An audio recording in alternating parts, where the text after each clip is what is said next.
Ladies and gentlemen, welcome to our first ever FIFA 22 video. Today, we are going to walk you through our first game on FIFA 22 Ultimate Team. This video was provided from EA. They have sent us an early copy of FIFA 22, which I'm very, very grateful for. So thank you so much to them. Let's go ahead and jump into the video. What's good then, YouTube? Hope you're all doing very well. Welcome back to another video here on our channel. I'm the FIFA Analyst. Today, as I said, we are taking a look at FIFA 22 and we're going to walk you through our first game. Looking forward to providing this for you. I was going to do this as a live commentary taken from our stream. We do stream twitch.tv/FIFA Analyst, but I felt it might be better to go back and kind of talk about things and really give you my opinion on everything. All right, so I'm just gonna skip through all this. That's just me going through my settings and whatnot, getting my team. This is a draft game as well, so do take that into account. So this is our first game for us. All right,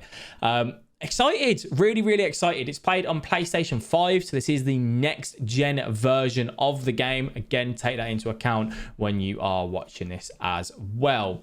First of all, the question is, Analyst, what do you think of it? What is it like? It's different.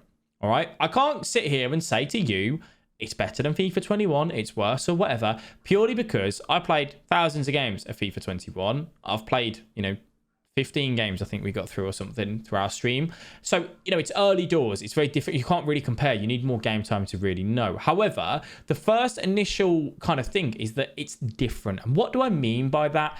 It's a different play style. I think if you play it like FIFA 21, you probably won't enjoy it. And what do I mean by that? I mean, if you're trying to do direction on nutmegs, bridges, that sort of stuff, they just don't work. EA have done a good job of patching them and stopping them from being as good as they are. How does the game feel? How is it different in that sense? Well, on the next gen consoles, the hyper motion is certainly prominent. I obviously can't comment for old gen because I haven't played it on old gen as of yet, but you're going to notice on this new gen how the defense acts as a unit and as a shape, and they move back together, they track the runs, and they do sit quite deep. That's probably my initial sort of feedback to start off with. I think that the AI goes and sits as we grab our first goal there. You saw me try and use the time finish with Rashford, which I'll talk about in a minute with you. They just go and sit a little bit too deep, in my opinion. I think they trap back too much. You can argue it's realistic. That's what happens in real life, is in that the defense moves as a unit. I just think there should be a little bit more manual input from a player, in my personal thing. So we saw the goal there from Rashford. I did go for a timed finish. I timed it too late. We will have a controller and camera settings for you if you want that as well, so I can walk you through the changes. Now, the one thing that everyone kept asking me while we were on the live stream was this, the second man press. You can see here with this icon, I have that green icon. That is not the player I'm controlling. I'm controlling this player here. Second man press this year, which is where you hold R1 or RB on Xbox. It's about 4 seconds of pressing with that player. It's the closest player technically to the ball that you're not controlling, as I go for a crazy switch through ball, which I'll go into them in just a second. So the second man press, I think, does work better. It's certainly best with defenders, midfielders, CDMs. If you try and second man press with an attacker, it works off your defensive stats. So attackers aren't as good at second man pressing, but you certainly will notice it to defenders. How can you use it to your advantage when you guys get the game? Quite simple. Go and press the ball holder manually, like I did there.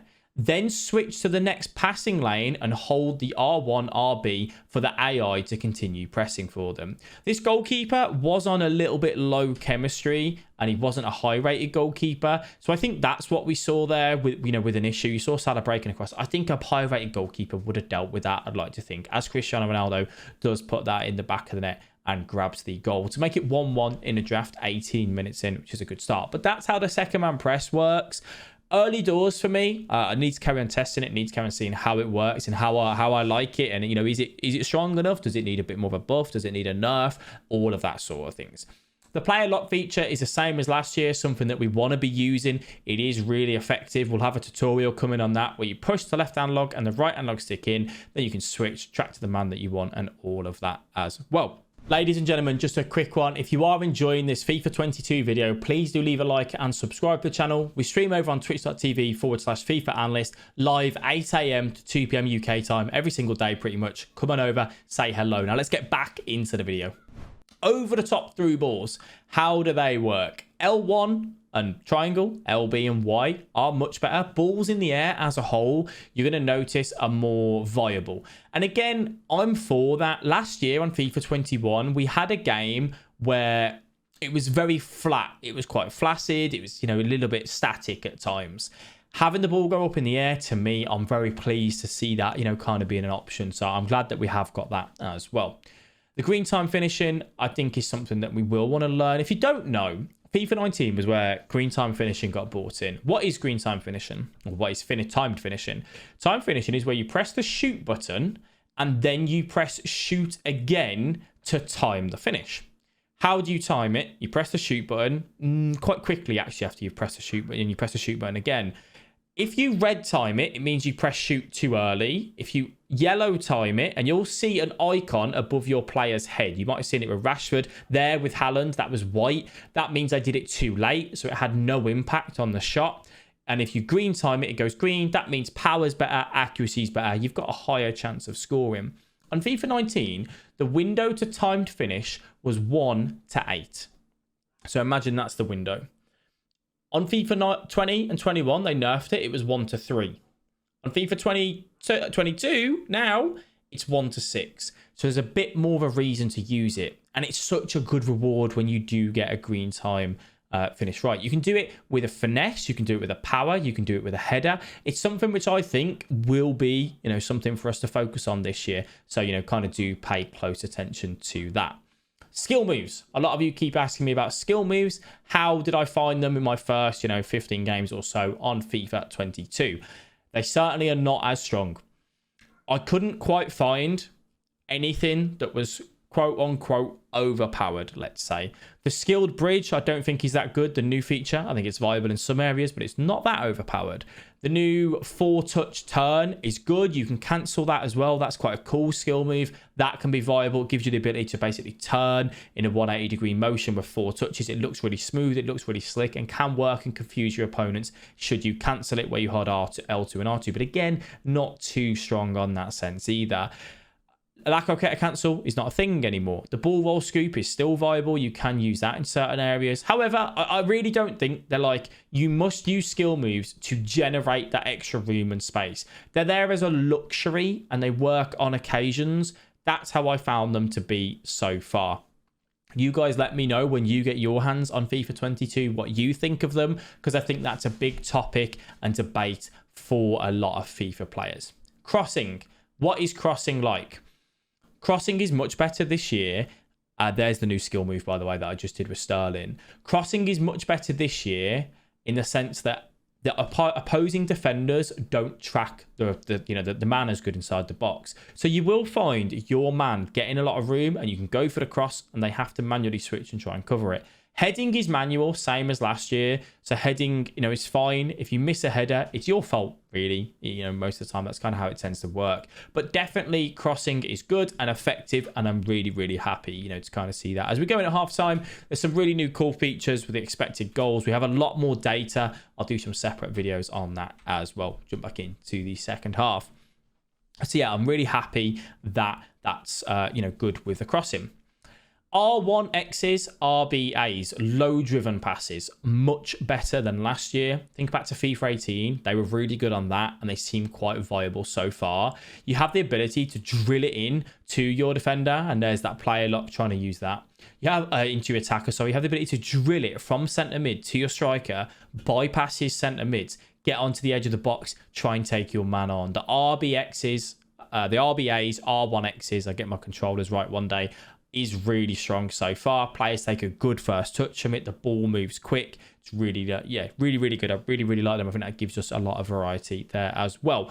In this as well, by the way, I'm using the 4-4-2 and I haven't put any custom tactics on it and I've not changed the instructions. Everything is completely balanced. I've not changed a single thing again, so bear that in mind. So this is how technically the AI is coded to play manually. Ruben Diaz at the back, Davies at left back, Sterling, Gomez, Hazard.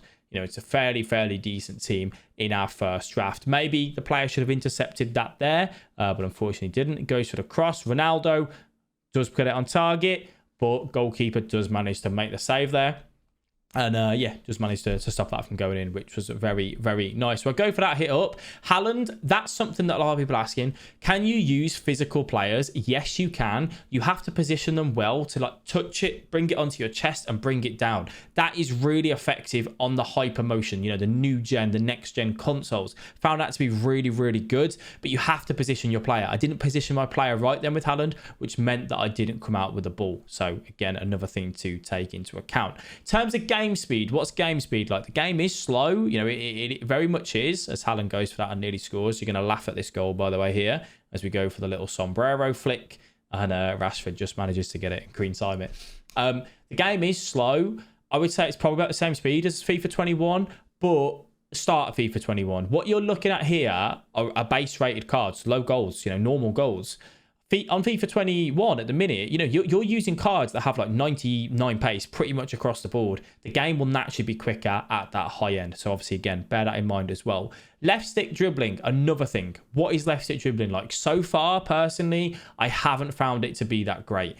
The agile dribbling, which is something that you have to do where you hold RB, R1 on PlayStation, you can use that. That's off as default now. There's no contextual agile dribbling. The game doesn't assist you with that. But the left stick dribbling certainly isn't that great. What I found to be more effective inside the box is shot cancels, where you press shoot and then you do R2, L2 to cancel the shot, and you get some quicker, snappier turns based on my experience in there. But the left stick dribbling is something that I would probably say to EA needs work, and hopefully can have that little, buff in the future, because it definitely isn't as good as it should be. You can notice I use a lot of the second man press to tag team a player. When he's got no options, I use a second man press, both press the ball holder, go ahead and what I call tag team him, double team him essentially, and not give him any options, take the ball off him and say thank you very much and break away with that ball, which is something that I've been finding has worked quite well as well. People are asking as well in the chat, they said, can you use centre mids like Modric, Kroos, these really good passers of the ball, dictating the game, maybe a little bit slower? I think pace is still good.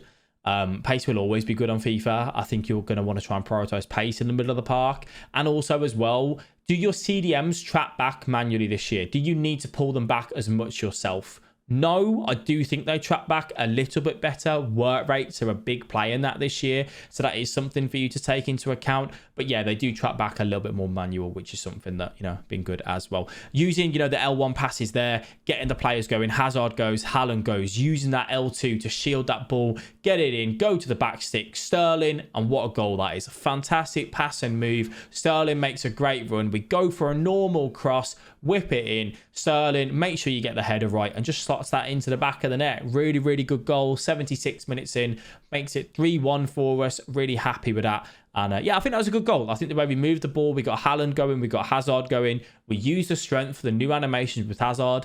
One thing I'd like to know is, would that have happened on the old gen version without the hypermotion? I'm not sure. I don't know if Hazard would still take that touch the way he did, because it was a really, really good touch. I don't know. We'd have to, I'd have to maybe give it a bit of a go, give it a bit of a test and see. But certainly something there for us, which, as I said, I was definitely happy with. And worked really well for us. Give and go again on the 1-2, looking to just get it into the wings. Wanted to try and take the man on this time. I crossed it last time, so I thought, you know what? Let's try and work it in, get into a decent position, and then, unfortunately do mess that up. Hazard on the edge of the box, go for that finesse shot. Unfortunately, getting the timing wrong.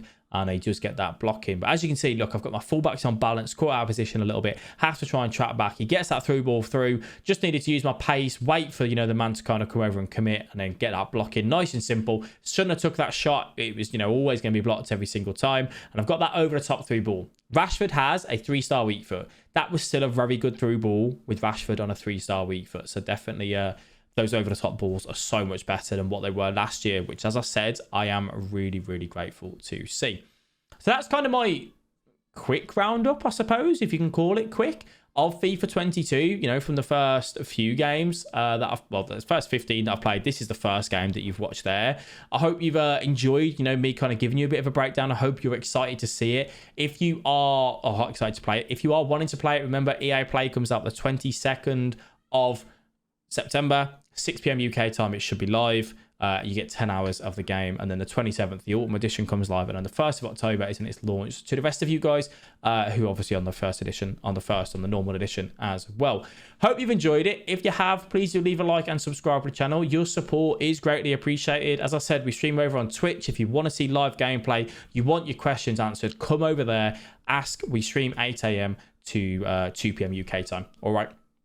Thank you all for chilling. I appreciate it. Let me know what you think down below in the comment section, and I'll catch you in the next video. Bye-bye.